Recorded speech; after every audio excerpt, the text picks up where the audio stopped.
Hey guys, how's everybody doing? This is Charles. Welcome to the stream. So today I want to talk about the Nigerian government and what I describe as the pathological wokeness of the Nigerian government. Now, a lot of people have told me that I cover things in the US while I'm in Nigeria. So why don't I cover things that happen here in Nigeria? And I thought, well, this might be a good time to cover that, especially with what is currently happening in the country as regards to the banning of Twitter by our government. So I titled this live stream, The Pathological Wokeness of the Nigerian Government. I'm expecting some other Nigerians to come in so we can talk. But pending that, I wrote something on Facebook. I wrote a post on Facebook some weeks ago that I would just like to read. And let me get it out. So the post I titled it the same thing, The Pathological Wokeness of the Nigerian Government.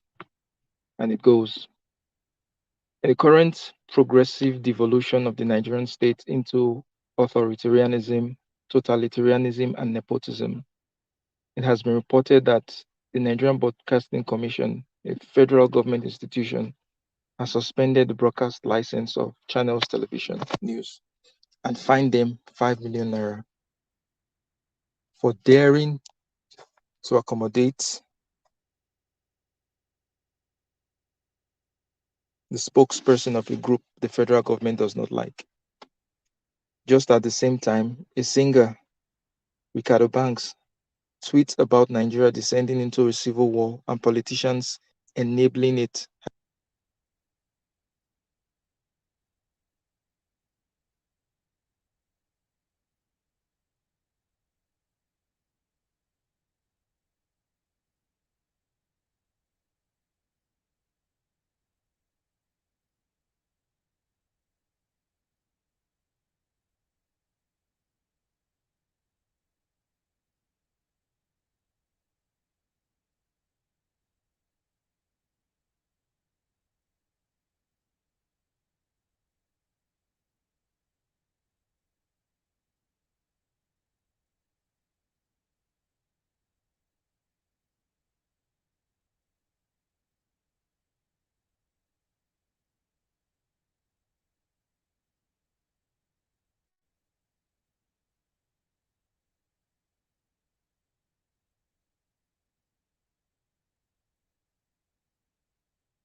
So that is hello.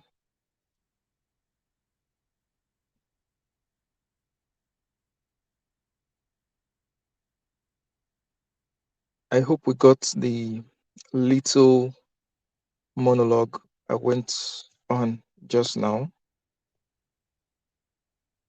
So I'm posting the link for anyone who wants to come in and let's talk. Let's talk about what's happening in my country. Um, a few days ago, the government, in its wisdom, decided to ban Twitter, decided to cut off Nigerians from using that platform because the president had made a certain tweet which was deleted by Twitter. A tweet which Twitter thought violated its policy because it was couched in such a way as to be threatening to a particular group of people. So Twitter deleted the tweet. And the president, being who he is, as thin-skinned as he is, decided in his wisdom to deny Nigerians of using that platform because he is offended. And this is something that I've noticed about the Nigerian government. I mean, they want to silence every speech that they don't find palatable. Even when the speech is, even when you're telling the truth, even when what you're saying is correct, even when what you're saying is right, even when you're trying to point out their gross incompetence, even when you're trying to point out the fact that these people are clueless, that they don't know what they're doing, or maybe they know what they're doing, they're just being wicked, when they would not fulfill the promises that they made during their campaign, when they will not keep up to their own words. Resonance, welcome to the live stream. Just say hello. Hi, what's up? I'm good. Welcome. How are you doing? Fine, thank you. Yeah. So You today we're talking about the Nigerian government and how pathologically woke it is. I've been going on for some minutes now about some of the things that has happened, and specifically about the Twitter ban that just happened because the president, in his estimation, was offended by Twitter deleting his threatening tweets. So what do you think? okay, what do you mean by pathological work? Like, what are you using work? Which context are Okay. you using work for? In this context, I'm using it to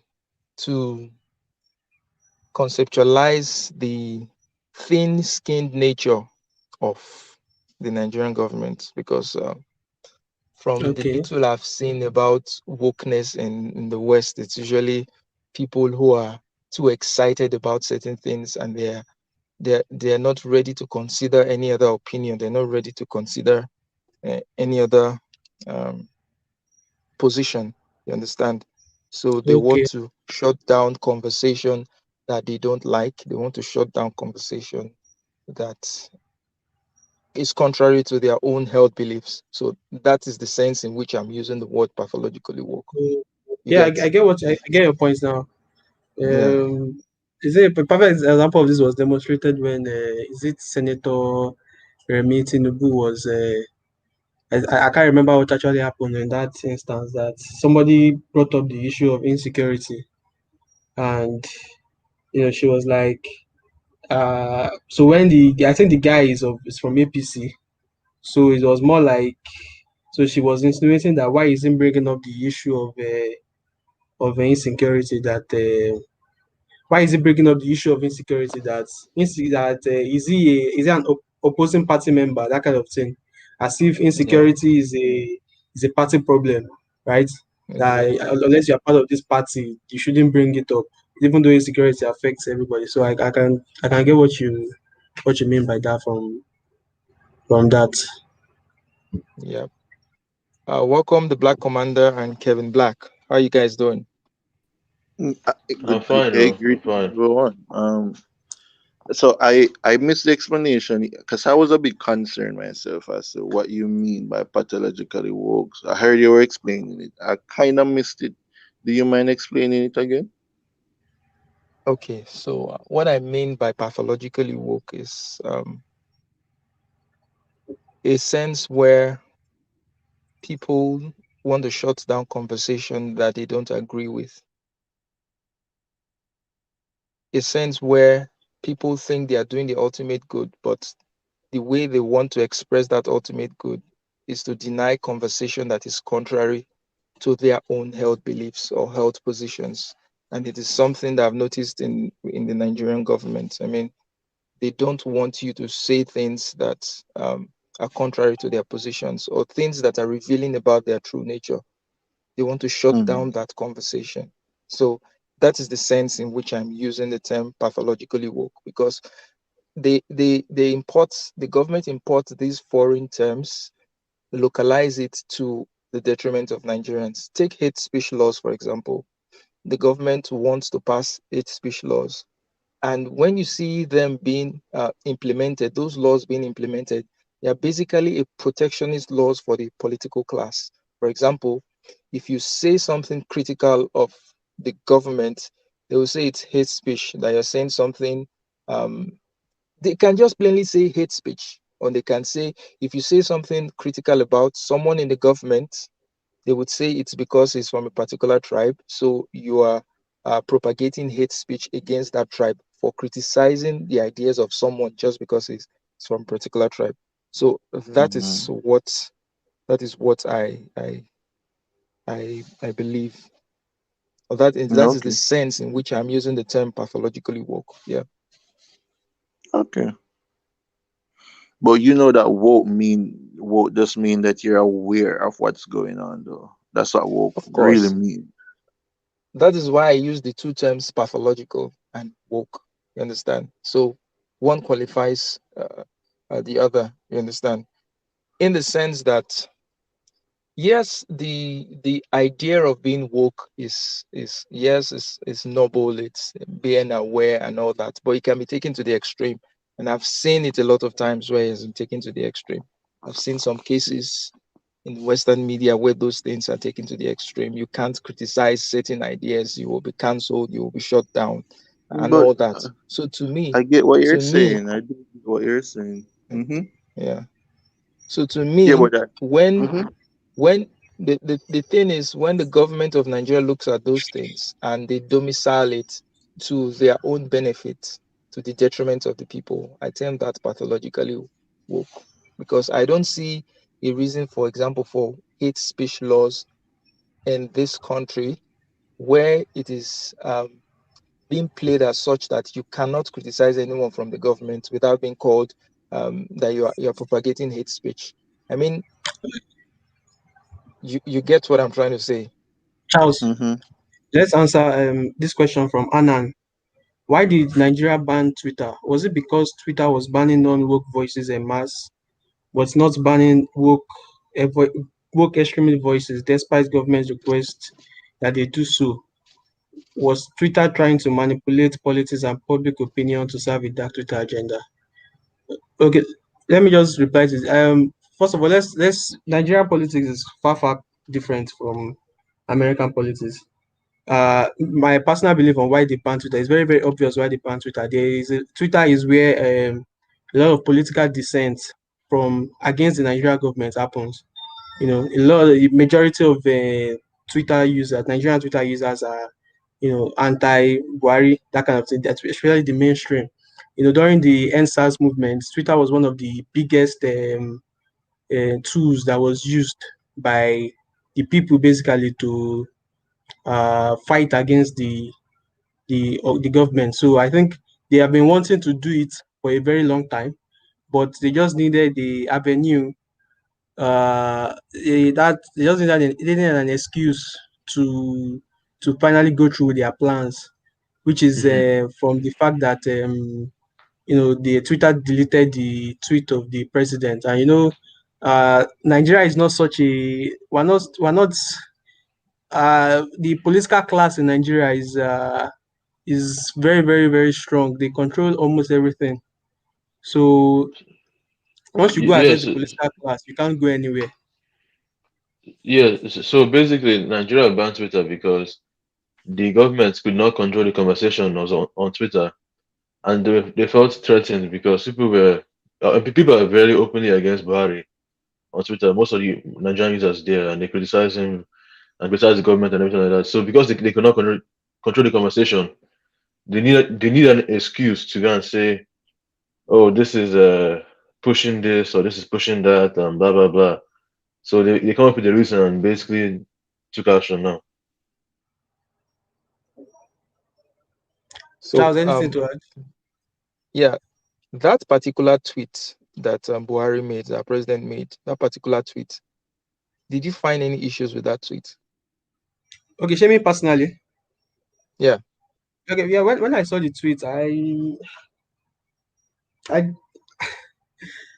not really, but I could see where a lot of people are coming from. I could see where I'm not a Buhari person, but uh, I I didn't really like feel that it was up to the point that Twitter should be deleting the tweets. That's just my personal opinion on that. Okay. The Black Commander, you want to say something about that tweet? Yeah, so I did not agree with that tweet.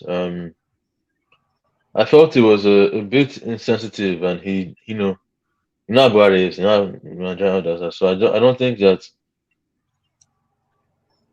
the Nigerian Civil War of 1967. He said that people are misbehaving and too young to be aware of what happened and blah blah blah, and we're not treating them in the language they understand. It just wasn't. I don't know. Now, I will not say it was enough to delete the tweet, but at the same time, it was not a tweet was properly worded and should have been um, tweeted by the president, in my opinion.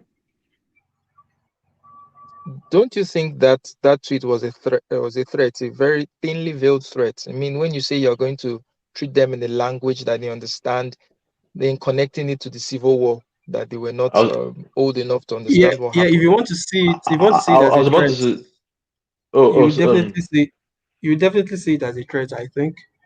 But if you are not looking for the threat in there, I think you can also like understand it as you guys want violence, right? You get violence, that kind of thing. So no, you no, might I definitely disagree with that one because it was definitely a threat. I was about to say so actually. You know, when he says we'll treat you, I'm not sure what his exact words were. We'll treat you with the language you understand. That's Yeah. an indirect threat. Like that's that's telling somebody be quiet or we'll show you how it is. And that doesn't really sound so presidential. It's not a kind of language that a president should be using for his own people. I mean, when with this kidnapping issue, with the banditry, with Boko Haram and all that, I don't think he's ever used the words "we will treat you with the language that you understand."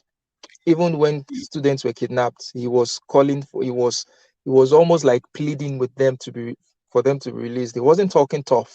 So in this case, why isn't talking tough? yeah, it's obvious that there's definitely a bias. The man is a northerner, so it's very, very obvious that there's a bias against, especially the uh, what do I call? I don't want to call Igbos, but like, The but Easterners. there is definitely bias. Easterners here, there's definitely bias for the northern, and it's something that we've been seeing throughout his presidency. Is something that is very, very, very, very obvious because you see the way they treat terrorists. You see the way they even uh, you know talk about, like, for example, now if you look at the way terrorism was being reported under Jonathan and you compare it to the way terrorism is being reported even in Nigerian media under Buhari, like, there's a clear difference. There is very, very obvious that the one is definitely always if a terrorist attack of any magnitude now happened under Jonathan's period, right? We know the types of reports that we're going to be getting, but a lot of it, despite that, is happening on a very very large scale. You know, a lot of it is always tried to be modeled by the Nigerian media, and by Nigerian media, I'm talking about the channels and the AITs. But that's where the role of Twitter comes from. A lot of things that are happening in the north that are affecting them over there. We don't see it on the news, but we see it on Twitter. We see people posting the videos. We see a lot of people talking about it. So I think that's another point where Twitter comes as a threat to the Buhari government, and that's why they are taking the steps to ban it. That's another thing too. The sharing of videos and evidence, because like the things you hear that is going on in Nigeria, you wouldn't even believe it if you don't see the video. But because people can share videos now, it's evidence, and people can see that they're no more lying. So that's why it was also a threat to Buhari. And all through his presidency, it's been very obvious how Buhari picks and chooses what to respond to. Like even is it 3 weeks ago or so, he was talking about what's going on in I've forgotten what country was it, Niger or one other country, instead of what happened in Yeah, Nigeria when there his was. favorite country, Niger, is his favorite country. Anything happens to Niger, he either goes He's always there or he discussing it. says something. He's always passionate about Niger, but his own Hmm. country, I don't know. So Okay, at times I begin to Charles, wonder whose country whose president is he? Is he the president of Nigeria or the president of Niger? Charles, I want to raise something like the title, the pathological wokeness. I think I think it doesn't really fit with what we're talking about here. Um, is there any? I think it might be very very confusing for a lot of people who are watching it and they see pathological. Barry is like by Western standard, Barry is obviously not a woke person. So why would he have I get the way you defined it, but the way a lot of people Hmm. define wokeness, I think it will confuse a lot of people. The title pathological wokeness of the Nigerian government. What You what get do what you I mean? see? Point I What do you was see trying about to hate? make. Yeah. What do you see about hate speech laws that were being um, passed around last year, a couple of years ago? What do you say about that? Yeah. Even that. Uh, the context of hate speech in Nigeria is different from the context of hate speech in the West, right? So we even that we can still like call it wokeness in a sense.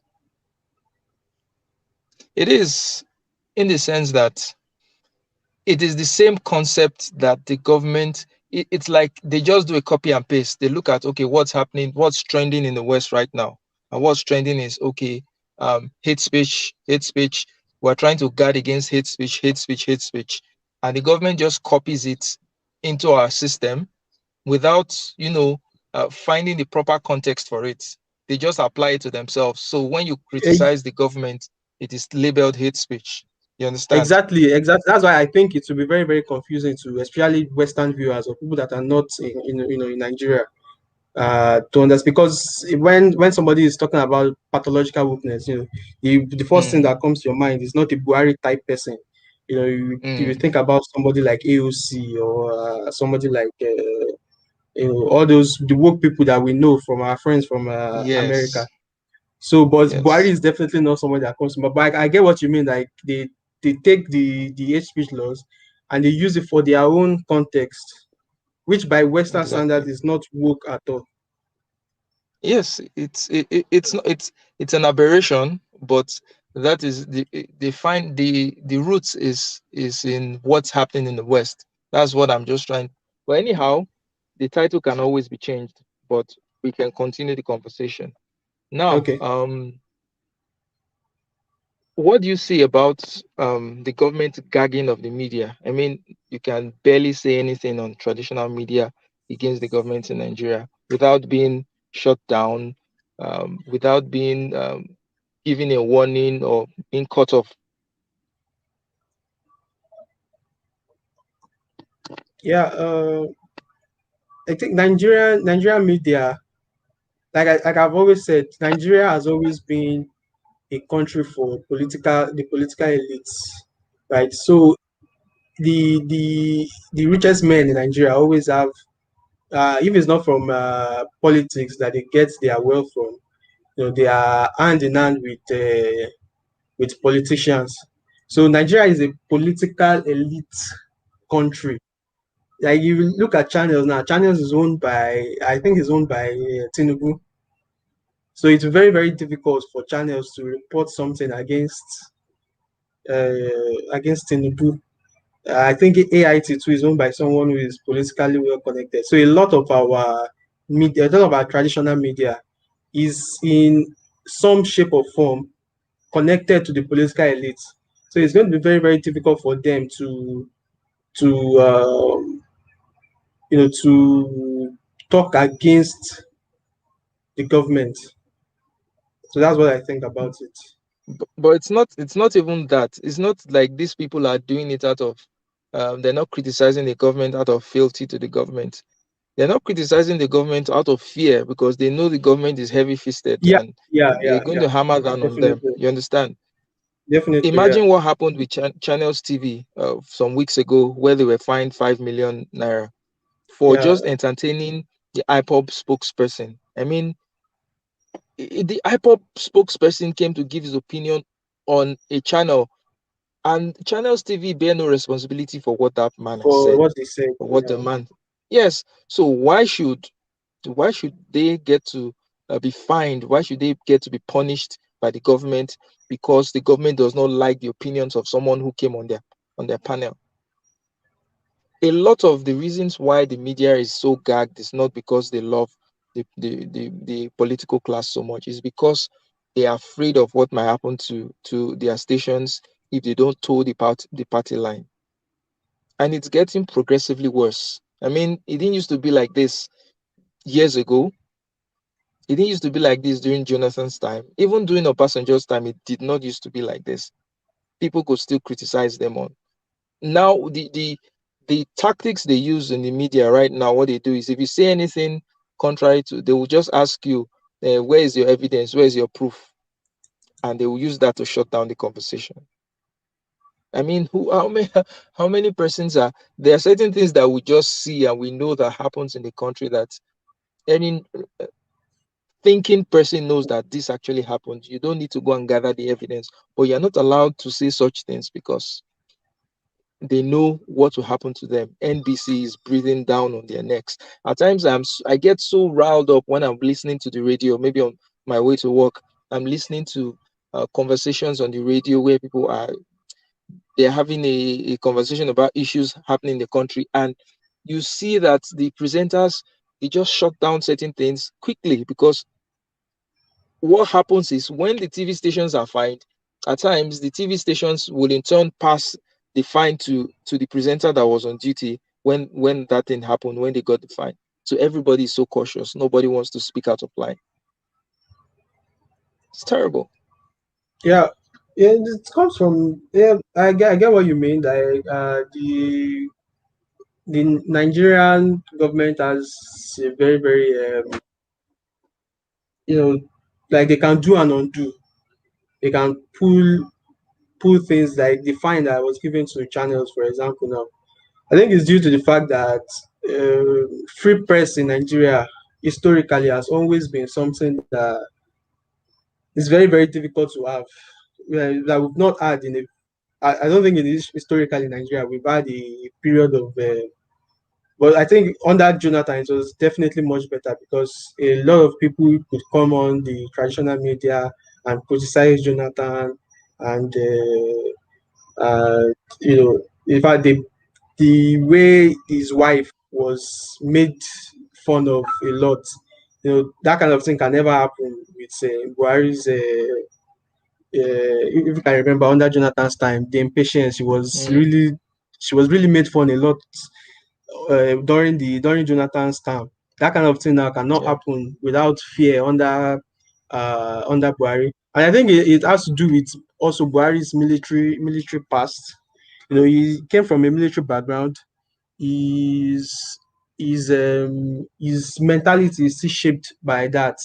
The reason why a lot of Actually from the sentiments that I get from the older ones that voted for Buhari, the sentiment that I get from them is that he's disciplined, he will fight corruption, he will do all that, he will do all this. So I But think it stems with there's really no evidence for that. There's really no evidence for that yeah, sentiment, because I asked during the first time he came out against Jonathan, I wanted to vote Buhari. okay, I was in Benin then. I went to Oba Kenzwa, the second, the cultural center, to hear him speak, although he didn't finally give that speech. But then at a certain point, I asked my dad, I was like, that when this guy, during his time as a military person, how fantastic was he? And he was like, it wasn't fantastic. It wasn't fantastic. And the fact that the person who was actually seen to be doing anything was even Idiagbon, not even Buhari himself. That is evidenced in when they refer to his regime as the Buhari Idiagbon regime. Which other military regime do you hear them call the vice? Is it Abacha? yeah.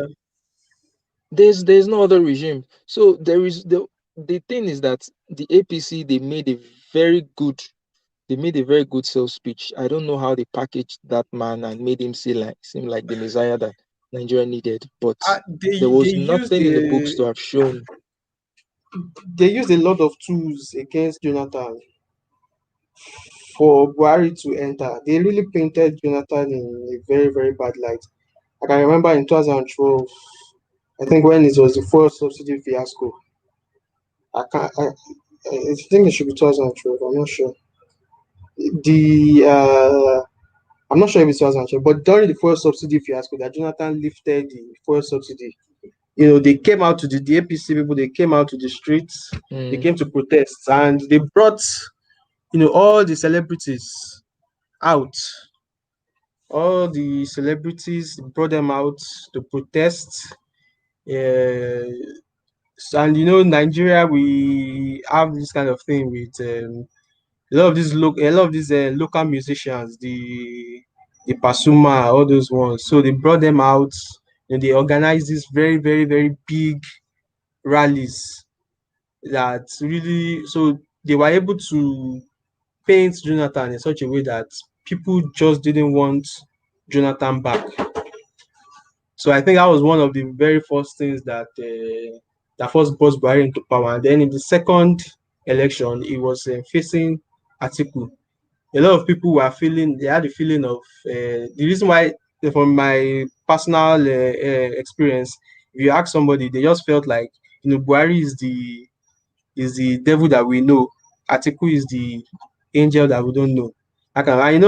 Nigerian politics is something that is very, very crazy in the sense that that's why, like, if you contrast it to American politics, right? It's very, very difficult for you to see people switching parties in America. And what I mean is that there is no ideological base in Nigerian politics. There is no true. ideological difference between the parties. You can have an election this night, then tomorrow morning, and the person who is going for the election will switch to the other party before the next morning. So our politics is there's a lot of things wrong with it. I think that, like I keep saying, like Nigeria is basically controlled by some class of elites that they basically decide everything. They can choose whoever they want to put in power, and so that's just my personal feeling on it. I think if Marx, if the theories of Karl Marx in terms of oppressor versus oppressed, if it finds any home, I think it finds a very good home in Nigeria, in the sense that the political class are the oppressors and the people of Nigeria are the ones that are being oppressed. That is why it beats my imagination where people still want to fight themselves on tribal grounds, on ethnic grounds, on religious grounds, when the clear enemy is the political class and not we ourselves. The enemy is very clear, because up there they are of one tribe. The Igbo politician and the northern politician, they all fraternize together. They know where they meet, and then they share their monies and they do their thing. And we, the people, were the ones bearing the brunt. But they would want to sow discord among the people, with tribal ethnic sentiments and make people fight themselves, and people still fall for that trick. It just beats my imagination that would fall for things like that. Yeah, if you study Nigeria's history, if you look at the way, if you look, actually, if you, all over Africa, Africa has a problem, in my personal opinion, with loving political messiahs. That is, this is the person that will save us, and we all follow. We have, when I read history books, when I read on based, I was reading, this on this Biafra, the from the 1960s school to the Biafra. I was reading several books, and you get the feeling that we just love political messiah so much. We put so much emphasis on the political person that this person will come and save us. Therefore, we need to devote everything to this person. And at the end of the day, the person comes, the person deceives you, you take it, hold it in, you go to the either you keep stick with the person or jump onto the next political messiah. So starting from the people who fought for independence for us, the Awolowas, the Tafawa Balewas, the Nnamdi Azikwe, you can see that there is a sense of worshipping of these figures among Nigerians, and that also is it's kind of breeds it's one thing that we've never been able to overcome is religious and ethnic differences. And it's like what you said, we cannot see beyond those things. Eh, although I think I don't know how bad it was then, but generally among the younger generation, I think it's far less experienced. That is ethnic battles and ethnic. You are from this tribe, you are from this. I think it has greatly reduced as the generations are going. So that's why there might be hope that Nigeria might go past that belief. What do you think? Well, I think in terms of elections in Nigeria, to me, the elections are really not free and fair, and most of these people are selected rather than elected. They have their ways of bringing themselves into power. Look at the last general election in Lagos, places that they knew that were going to vote overwhelmingly for PDP. What did they do? They just went there and disrupted the whole thing. Places like in Festac, you had a lot of Easterners in Festac, and naturally those people would vote anything against Buhari. They would vote for PDP. But we found out that there were thugs that were deployed to those areas to disrupt the ballot process in those places. So you see how that can skew the election in any place. Also coupled with the fact that there's a lot of ballot snatching that happens on election day, coupled with the fact that there's a lot of thumbprinting that goes on in politicians' houses, and then they go and count those votes as part of illegal votes. So when people make the argument that we are picking terrible leaders, I really don't think that's the case. First of all, the options are all terrible, and then even picking within those terrible leaders, you're not even allowed to pick. It's a selection. They select themselves and put them very rarely. For example, the only very few cases I can mention that okay, this election the will of the people actually prevailed, I would think is in Edo State in two occasions now. The first occasion was when Oshomole came into power. I was in school then. I was still an undergraduate when Oshomole came into power the first time, and how the Edo people, how they fought. His mandate was taken away from him and given to the PDP guy, but the people fought to make sure that he got his mandate back. They went to the courts and he was able to win, and he became governor. The last election in those states, so the people came out overwhelmingly for their governor, who switched parties. He contested in APC the first time he won. This time he switched to the PDP and he won again. So those are very, very few cases where the will of the people prevailed. But in most electoral processes in this country, it is more a selection to me than an election. That is what I think. Yeah, definitely, and combined with the fact that you have the one natural flaw of democracy, which is voter ignorance, right?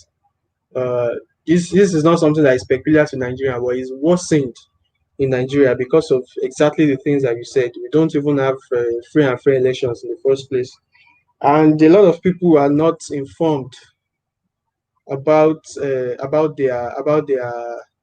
A lot of people are not informed about the even the election process, and there's a term for it. It's called rational voter ignorance. Yeah, Charles, is corruption one of the main drawbacks that democratic societies face? I don't. Charles, is corruption? What do you mean by democratic societies? You mean all democratic societies, or in Africa, or which region? Probably he means democratic societies in Africa. Okay. Mm. That's the same with democracy, right? People people just don't have time. And I watched a very, very good video on this. It's called, if you just browse on it and you just rational voter ignorance. I use People would rather spend their time on other things than thinking about so the people end up knowing very, very little about the policies and the politicians they are voting for. And it's worse in Nigeria because we are fighting so many things. We are fighting poverty, we are fighting corruption, we are fighting. So it's very, very easy for us to get swayed by promises and a Nigerian politician wants to a Nigerian po- a, an American politician wants to get votes. He talks about the ideologies of the people that he wants to attract, or the type of policies that is going to put in place, or that kind of thing. In Nigeria, you want to get votes, you more or less buy the votes.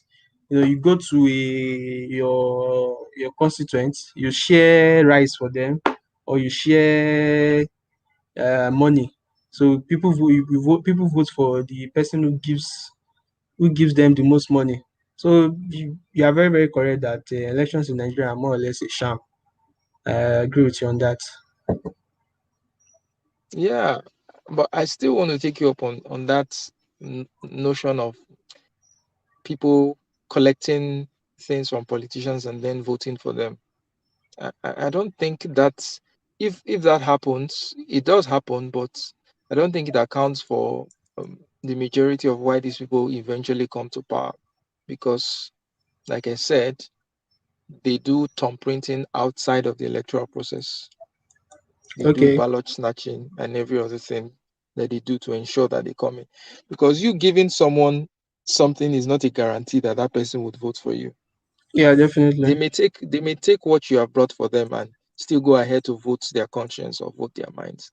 But where the politicians undercut, because they want to win at all costs, so they'll cover all the bases. They will try and bribe the people, and they wouldn't just leave it at that.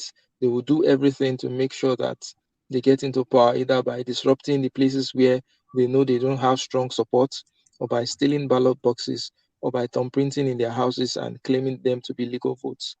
So until we get that fixed, I don't know. Until we get that fixed. The Black I Commander, are you don't. there?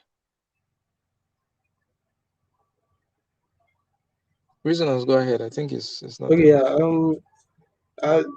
Anytime I think about it, I share your sentiment that I don't even know the way forward.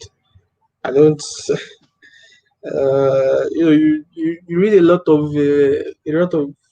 of history of countries that have become developed, and you read the way their path to development, and you're like, I don't even know which path Nigeria is going to rise up to being developed. I don't know. Yeah, but it's very, very difficult because the is a cycle. The Do you people who think? are, yeah, go on. Okay. Kevin B. Black, welcome. Welcome back. So, do you My have any internet questions for us, connection fell. Kevin? No, I was just listening to the connection. My internet Okay. connection failed. Um, Okay. Okay. Okay. So, do you think that this Twitter ban, do you think it will be lifted anytime soon? I don't know. Uh, I myself, I don't really use Twitter that much, so I've not really Neither felt do it. I. I don't use it either. So I only use it to stream football matches. So, but I don't think it will be lifted anytime soon because there is no political pressure on the Nigerian government to remove it. Okay. So I don't think it's going to be lifted anytime soon. The some Western people are talking about it, but the I doubt that's going to have any effect on Buhari because we've already, as we have said, they have seen Twitter as a very very big threat to whatever they are doing. You know, Twitter is the only place that people can come together and really really rally. You know, so I think it's going to stay. can I ask a Yes. question? Okay. Yeah, go ahead. Yeah, I was wondering, with respect to the perception of Nigerians, because for example, I know in, like for example, countries like China that ban Twitter, and they tend to somewhat have at odds with the West, America.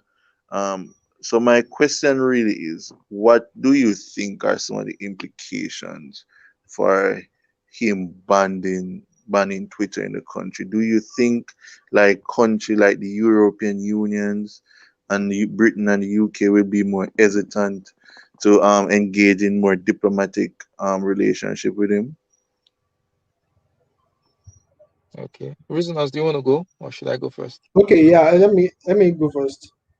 Okay, you're talking about that by him banning Twitter, might he have, you know, maybe he might invite some, what do they call it,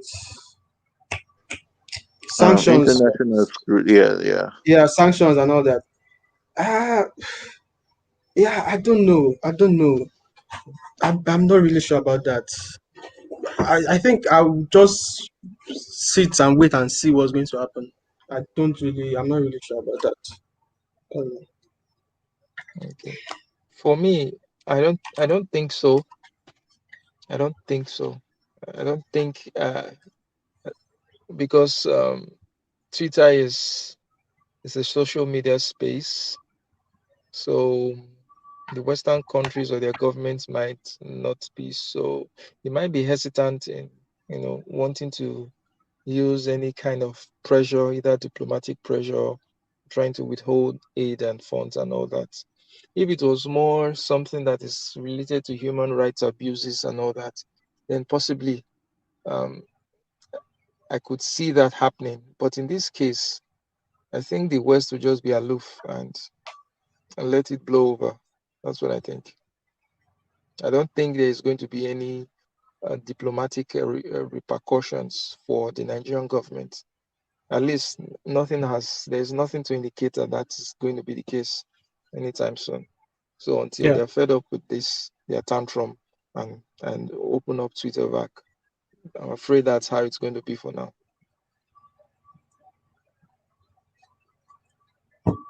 yeah, definitely. Uh, but we will see, wait and see. And concerning China, I think China's system is not even only Twitter, but like they have entire Like they have their their own internet, parallel their own. parallel Yeah, social media exactly. space. In fact, I saw a post on my WhatsApp about is it Lai Mohammed speaking with the Chinese chairman or something on how Nigeria can create their own internet internet firewall or something like that. Mm, So I think you know, China's rift with the West is more than just for banning. Twitter or even banning Western social media companies. Mm. So it might not necessarily But apply. the funny thing is that our leaders here, they so look up to China. I mean, Yeah, they what's do. beautiful about the Chinese model that they're always looking up to, using references and examples from China. I mean, if they wanted to take references from China, they should take references of how From the corrupt economic politicians are being system. treated. Not even that, how Exactly. corrupt politicians are being treated in China. They're killed, they're executed. That's what happens to them. If you're caught for corruption in China, you die. So So why don't they take a page from that playbook instead of only the repressive things that China does? That's what they want to copy. they love it because that's the only thing they want to do. That's the only thing that you know. China is an authoritarian government, but at the same time, they are very very strong economically. So the people might not really feel the. I'm just speaking. Yeah, I might be wrong, but people might not really feel that that they are. If you are doing fine, right? If you are doing fine, you will not really feel that you have an authoritarian government. I was watching a documentary or so on Chinese digital currency, and you know they made their, is it digital yuan or something, and they asked some people that that don't you feel that with this digital currency the government will be able to track all your expenses and everything and track everything, and the guy reply was like, I don't really care, like, as long as it's convenient for me. So Exactly. if you give your people things, if you are economically strong as a country, the Mm, authoritarian form of government will not really be you will not really, unless you are someone that is such a strong lover of democracy, unless you are someone mm, who ideologically aligns with the ideals of democracy, you might not really mm. take it as that. You might not really be willing to fight or do anything. So I think that's just it. But in I Nigeria, think we I think I think what China does is that, China is more like a closed system, since there's very little influence from maybe Western media. So it's basically what the government tells them that yeah, they yeah, know, understand politically, or that's about true. human rights and all that. So they are more comfortable with it. You get. And also, I still think that the Chinese government gives them a lot of liberty as long as you don't go against the party line. You know, Yes, that's you true. don't say That's very, very anything, true. you don't say That's anything bad very, against the very, very, Communist very Party true. of China. So That's you very can, true. do whatever you want. You get. Yeah, I follow these guys on YouTube, Sapensa and Lao Wai. They are Chinese, they are Americans, but Sapensa is from South Africa, Lao Wai is from America, but they live in China. So they talk Mm, about it that the Chinese government actually gives you a lot of liberty to do a lot of things as long as you don't speak against the Communist Party. So that's actually very very true. Like they are, in fact, I was having a very mini debate on uh, on this Chinese versus Nigeria something in school. I was explaining to the guy that China is not a communist country. So he was arguing with me that China is a communist country, China is communist. China. I was like, if you check the freedom index, China is more economically free than Nigeria. As China ranks high in terms of ease of doing business, in terms of all mm. those things. China ranks far higher than, not far higher, but higher than Nigeria. He was surprised because he was thinking that you can't That the the government everything is controls owned by everything. controls every single thing. Yeah, exactly. So Yeah. they have state-owned enterprises, but at the same time they allow their private enterprise to flourish as Yes. well. Yes. So I they think the don't Yeah, Chinese have been yeah. able to find a. Okay, go on, Black Commander. Oh no, sorry, I had to do something quickly, and I'm back now. Okay. So I think the Chinese have found a very good balance between, maintaining their power hold on government and letting the people basically do what they want to do. You understand? But in the case of Nigeria, our leaders, it's not just about power. It's like these people are sadists. It's like they thrive on the misery of the people of Nigeria. It's like they derive joy from it. Look at the kind of stupid explanations they give. One of the stupid people in government was being interviewed a few days ago and tasked about this Twitter ban. And basically, what he was saying was that the president is different from the presidency. That is not the president that issued the Twitter ban. That is the presidency. I was like, what exactly is this idiot saying? And they say these things because they don't respect us. They know it's obviously ridiculous. They know it doesn't make sense, but they say it with like, what can they do? That is why a government official will come out and tell you that snake swallowed money or bamboos swallowed money. They know that nobody is going to believe what they are going to say, but they will just say it anyway. What are you going to do about it? They don't respect us. That is why they come up with all these bullshit stories. We even have to take account of the fact that the percentage of Nigerians that are that discuss critically about politics, especially online, is a very very small percentage. So you are right in that sense that they know that they don't there's no consequences to whatever they say. You know, they are going to get into power anyway. So it's a cycle that we are in that we are going to keep facing until something is done about it. And I want to address this question by Anna. Can you Okay. explain the freedom of speech in Nigerian constitution and jurisprudence? Hold on, in our constitution, Anand, freedom of speech is a fundamental right, but obviously, Nigerian government does not respect the constitution. There are a lot of things, there are a lot of laws that are passed that don't respect the constitution. So the constitution is not really it's not really that important, especially in Nigeria.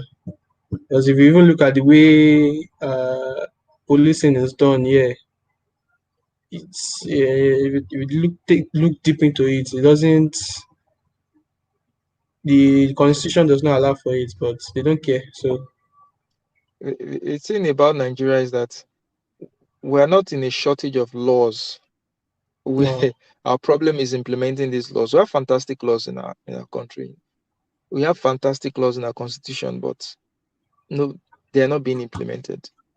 yeah, Those our in power, constitution those in the government, makes they will be the first to flout those laws. Go on, go yeah, ahead, Riznat. yeah, our constitution makes very very clear uh, statements on issues, but they they don't care about the constitution unless if somebody of your opposite political party is doing something and you want to attack the person, then you will not remember the constitution. So that's that. Exactly. Mm. It's Yeah, only that used to witch hunt political opponents. When they want to witch hunt a political opponent, then they remember the constitution and then they will interpret it to the and enforce it to the last, to the maximum. yeah. Kevin, go ahead. Yeah, I was just gonna say, man, that's a very interesting point because what makes, when you think about it, what makes a democracy functional is to remove the enforcement of the law from the executive. So you're not the enforcement of the law should not be predicated on the prime minister, people in the prime minister cabinet, but there should be institution there to enforce these laws independent of the prime minister. And sometimes when I look on like many countries, I think that's an issue I also find in my country, that the prime minister is too powerful.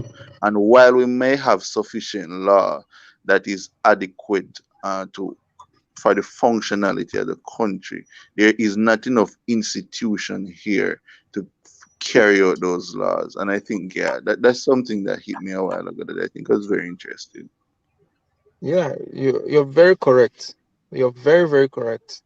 in my country, the executive, they wield all the power. So people act based on the feelers that the executive is giving. Is the Yeah, president feeling right about this? theoretically they don't, because the judiciary and the legislature is supposed to check the executive. That's theoretically, but practically But in that's just Nigeria, on paper. it's the other, exactly, it's the other way around. You know, It's just on you paper. cannot win a case, any case against the sitting government. It's not possible because all the judges are in the pockets of the party in power. So that's theoretically what Kevin is saying is correct, but practically no, yeah, it's not You happening you at see all. you see the other time where the judges were going on strike because their monies were not being paid. It was it was so stupid. I mean, the judiciary that is supposed to be independent, why would the executive withhold funds from the judiciary just to have leverage over them, just to make them toe a certain line that if you don't do this, then we're going to withhold your funds. So Anan is Okay, asking, do you Anand, mean let me answer Anand's question. Explain how. Do you mean that if a third party threatens someone else, the police are passive and lack the capacity to protect? Yeah, well, to respond to that, a lot of threatening, a lot of issues are not even issues like this. For this example, now if a third party is threatening someone else, it's not done by the police. The police will not even answer you. Is settled by the community basically. But an example of that I gave of that the Nigerian government does not respect the constitution is, let me read from the constitution now. You know, every person shall be entitled to his personal liberty, and no person shall be deprived of such liberty in the following, except save in the following cases: in execution of sentence or order of a court in respect of a criminal offence which he has been found guilty. It's very, very long. But in Nigeria, a police can come and search your house, can come and search your house without any court order, just based on the basis that they think that you are a criminal or something like that. They can search your phone, they can search your car, they can even beat you up, they can do whatever they want. They basically have unlimited power if you are unlucky that you stay in a place that the police are very, very, very, very corrupt. So this is obviously not in line with what the constitution states. So that's an example of what how they don't respect the constitution. true? True. So Kevin, you mentioned something about these same issues in your country where the executive are so powerful and the institutions are weak. So I want us to round off this conversation maybe in the next few minutes. So we need to look for solutions. What can we do? What can Nigeria do differently to make sure that we have a better government? We have a government that is responsive. We have a government that wants to do what they were elected to do. Government that's responsible to the people. Anyone can, Resonance, you can go, Kevin, you can go, so that we end the conversation. I am not from Nigeria, but I think many of the issue facing Nigeria is some concern that I have for the Jamaican government too.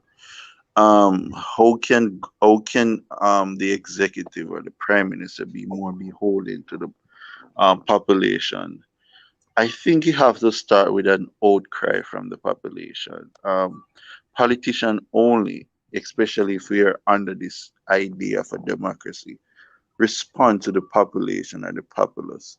So, in order for us to get some form of change, people have to be one aware of what's going on, and they should be constantly reminded that hey, this person is not working in our best interest, and we have to do something about it. Um, Advocating, protesting. Those are my simple opinion. I'm not 100% sure of the situation, but I think majority of my history tell me that advocating and protesting is the only way people get um, strong change within a country. Okay, thank you. Reasonable. Yeah, I agree 100% with Kevin. A lot of change in history have come from outcry from the people. But um, it can be a double-edged sword sometimes. But uh, nevertheless, people coming out to to protest, to fight back and say that enough is enough. But the problem with Nigeria is people do it, but is like a pendulum. Outcry, protest. We swing away from this person, and then we swing right back to whatever cycle we are coming from before. So, yeah, I agree with 100% with Kevin that would be the way to change the country. But will it happen in Nigeria? In my opinion, even if it happens, we are simply going to swing back to wherever problems we were facing before. So it's a very, very pessimistic position, but I agree with what Kevin says, but I think we're still going to swing back to wherever we were facing before. That's just my personal opinion. Okay. Um, what both of you have said, you're very, very correct, especially what Kevin said. There's something I noticed that a lot of the time, our ignorance is usually being taken advantage of in Nigeria. Many Nigerians don't even understand what their rights are, and they just fall prey to certain things. I'll give an example. It should be 3 or 4 years ago. Was that day I didn't go to work. I was going somewhere. I was going driving to my parents' place, but I was in my official car. So in Lagos, got to a particular point. These VIO people, they stopped me and they asked for my papers, everything was complete, and then they were Okay. asking for um uh, there's one like Lazari. Lazari is basically um Lagos State Drivers Institute license and all that, one stupid thing like that. I was like, I have a license from the federal government. Why are you asking me for a license from um, the state government The again? state government. The next thing, yes, the next thing, the guy just he wanted to jump into my car. I was like, you can't enter my car without my permission. So I blocked him from entering my car. I was going with someone and she was at the front seat. He told her to go back. I said, no, you can't tell her to go back. This is my car. You're not entering my car. You have my papers with you. I'm not going to leave my papers with you. I'll follow you to your office and we'll deal with it there. So I followed them to the office, and when we got to the office, they deflated my tires. I said, no problem. I said, I want to speak with the officer in charge and all that. I went to meet the man. They had written a list of offenses. He said I did not have fire extinguisher. He said I assaulted an officer and my bill was 20,000 naira. I just laughed and I told the officer, I said, look, I have a fire extinguisher. I didn't ask for it. If he had asked for it, I would have showed him. Two, I did not assault him or I did not assault her. I only told her that she cannot enter my vehicle without my permission. So the next thing he now said was that the bill has already been written. Maybe I should just pay it or I should go to Alausa to explain to them and cancel it. I said, no problem. I'll go to Alausa. I'll give it to me. And so I took it. I went to Alausa. Immediately I got to Alausa, I looked for the highest ranking officer there and explained myself to him. Do you know what he did? He started pleading with me. He was pleading because he knew that his people had obviously done the wrong thing. He started pleading and he cancelled it. He gave me a paper for me to go and retrieve my vehicle and told me that I should not say I want to pursue a legal, pursue, I want to sue or something, that I should just, let it go and all that. Right there and then, I saw other people there. People were begging, people were pleading for their monies to be reduced. Now, if I did not know what my rights were in that case, I would have been pleading and they would have felt empowered. They would have felt empowered and I would have paid monies that I was not supposed to pay. Now, although my whole day was ruined, I couldn't do anything for that day, but I didn't pay them a dime. I went back to where my car was held to give them the papers and I took my car and I left that place. So these are some of the things that Nigerians may not even know what rights they have to even pursue it in the first place. And at times, I feel like because of the way the justice system is, we just have this assumption that nothing will work without even trying in the first place. It won't work. But that is something we need to change as Nigerians. We need to take advantage of the laws in our land, and we need to be able to see it through, follow it to the logical conclusion, and things might just start working. Things might just start working. There's another case of recent, a certain sales rep whose vehicle spot on the road, and these local government boys came and they just towed his vehicle and extorted money from him, 24,000 naira. So there's a certain president of the Association of Sales Reps. What he did was that he wrote to the local government and copied the governor. This happened last week, and copied the governor. Do you know that they called him? They started begging him. They gave him all the money back. Imagine if that the president of that association had not taken that step. Imagine if you are just there and the rep just says, "Oh, I'm a victim," or and you keep complaining, you do nothing about it. So I think Nigerians need to start doing things. We need to start, taking advantage of our laws. It might not work all the time, but if we try hard enough, soon enough, the politicians, the police, they will soon start getting used to the idea that laws can actually work. So that's what I just have to say. So thank you guys for Yeah. coming to the live stream today. Okay. You want to say something, reason as for go? Yeah, I just want to address some of these things that Anan is saying. Okay. Okay, was this police search warrant presented by English imperialists? Mm, I don't really get. We're talking about Nigeria today, not Nigeria of. Okay, I'm not for this Nigeria. Yeah, people. Okay, you've already answered. General restrictions on fees come from third-party stretch, which the police do not protect the public from. Okay, because they lack the capacity. Oh, yeah, definitely. Restrictions. It depends on what are you talking about in context of free speech? Are you talking about like against politicians or what? If you sue in Nigeria, okay, yeah, people can sue in Nigeria, but uh, if you are suing, a lot of people don't even bother going with it because the process can be so hectic. The process of suing in Nigeria can be so hectic that people don't even bother suing. So yeah, correct. People can sue. Is the real problem then Nigeria doesn't have enough judges and public defenders? And needs to be that's part of it, but the Nigeria's problem is way beyond judges and public defenders.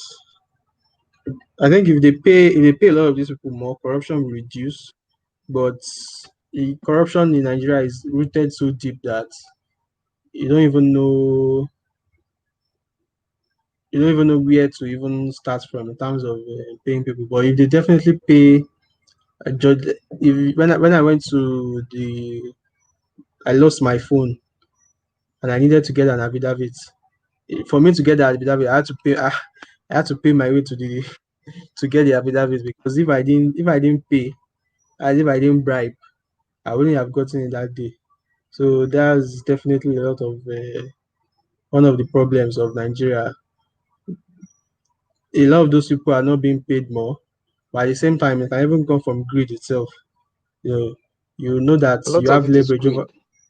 Yeah, you know that you have leverage over this person, and you want to collect the person.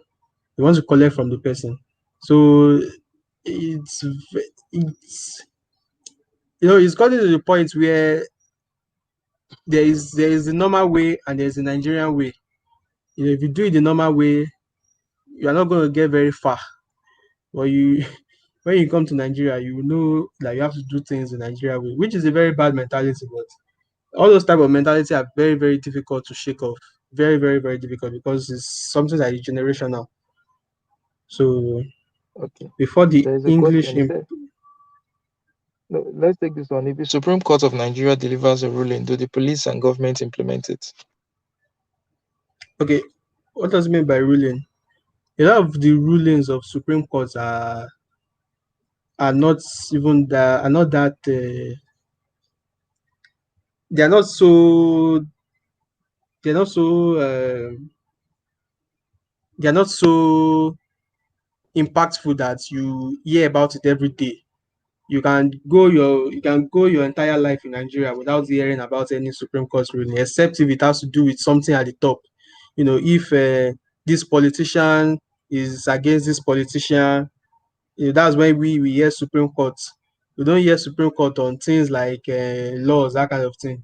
So that's what But we even that's my the judgment of normal courts, there was a time that the court ordered there was this guy that was arrested, and the court ordered him to be released, and they flat out refused to release him. I've forgotten the guy's name. So at times, these politicians or the government, they choose which court order to obey or not. yeah, They that's have all true. the power, so they choose So which court order to obey and which not to obey. So that's the situation we find ourselves. So thank you guys for coming on the stream today. Mm, I didn't want it to be a very long stream so that we can catch some sleep here in Nigeria. It's yeah, already past 11. you should even Already be past tired, 11. Charles. You are in I traffic. am. I It's was in crazy. traffic. My God, the traffic was crazy today. And the worst of it all was that I was very close to my house when I met this particular traffic, and I ended up spending up to 2 hours in a place that Wow. wouldn't take me 5 minutes. So it's crazy. Lagos traffic is like that at times, but all the All same. right. Yeah, I So missed the last stream with that you guys did with what's her name? Kimi Uh Kimi Katiti. yeah. I was Yeah. I was very sad that I missed the stream though. Are you guys going to have Okay. another stream? Yeah, we are. I will schedule another stream with her. Okay, that would be great because I've been following her on YouTube and you know Okay. so it's a very very nice for us to chat. Yeah. So the next one, you'll definitely be there. Yeah, okay. Yeah. I'm All so right, glad you are guys. aware. Okay. No, you were saying I'm so glad you were aware of your rights during that police interaction. Well done. Sorry you had to experience Oh, that. Yeah, thank you, some Benjamin. Thank you. but Benjamin, sometimes knowing your rights might be to your disadvantage, oh, Mm. because they'll just finish you there and you won't be able to do anything. So Nigeria is a complicated case. exactly. Very complicated. So guys, till next time, you guys stay good, stay cool, All and right. stay awesome. Yeah. Okay. Bye. Bye. Yeah. Take care. It was really nice being here as always. Yeah. Thank you, Kevin.